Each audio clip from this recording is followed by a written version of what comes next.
அஸ்ஸலாமு அலைக்கும் வரஹ்மத்துல்லாஹி வபரகாத்துஹு. நாளும் ஓர் அமுதமொழி.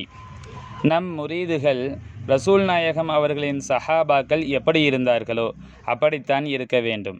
தைரியம் பேனா முனையிலும் வாய் உதடுகளிலும் மட்டும் இருக்கக்கூடாது, உள்ளத்திலும் உடலிலும் இருக்க வேண்டும். புத்தியாக செயலாற்றுவதிலும் இருக்க வேண்டும். தைரியம், வீரம் என்பதெல்லாம் அடித்து கொள்வதால் மட்டும் உள்ளதல்ல.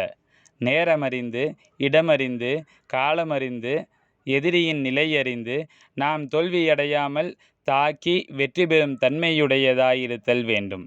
ஆதலால் திடீரென எதிரியை கோபத்தால் எதிர்க்கப் போதல் கூடாது. ஊக்கமுடையான் ஒடுக்கம் பொருதகர் தாக்கற்கு பேரும் தகைத்து.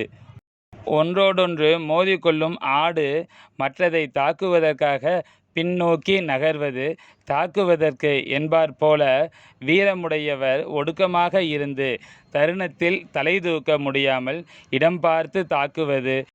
வலிமை என்பது புத்தியுடன் இருக்க வேண்டும். நம் பிள்ளைகள் சந்தோஷமாகவும் சுகமாகவும் இருக்க வேண்டும் என்பதே எமது பேரவா. சங்கைமஹ ஷேഖநாயகம் குதுபுஸ்ஸமான் ஷம்சுல் உஜூத் ஜமாலியா அசையீத் ஹலீல் அவுன் மௌலானா அல் ஹசனியுல் ஹுசைனியுல் ஹாஷிமி கத்தஸல்லாஹு சிர்ரஹுல் அலீம் அவர்களின் அமுத மொழிகளிலிருந்து.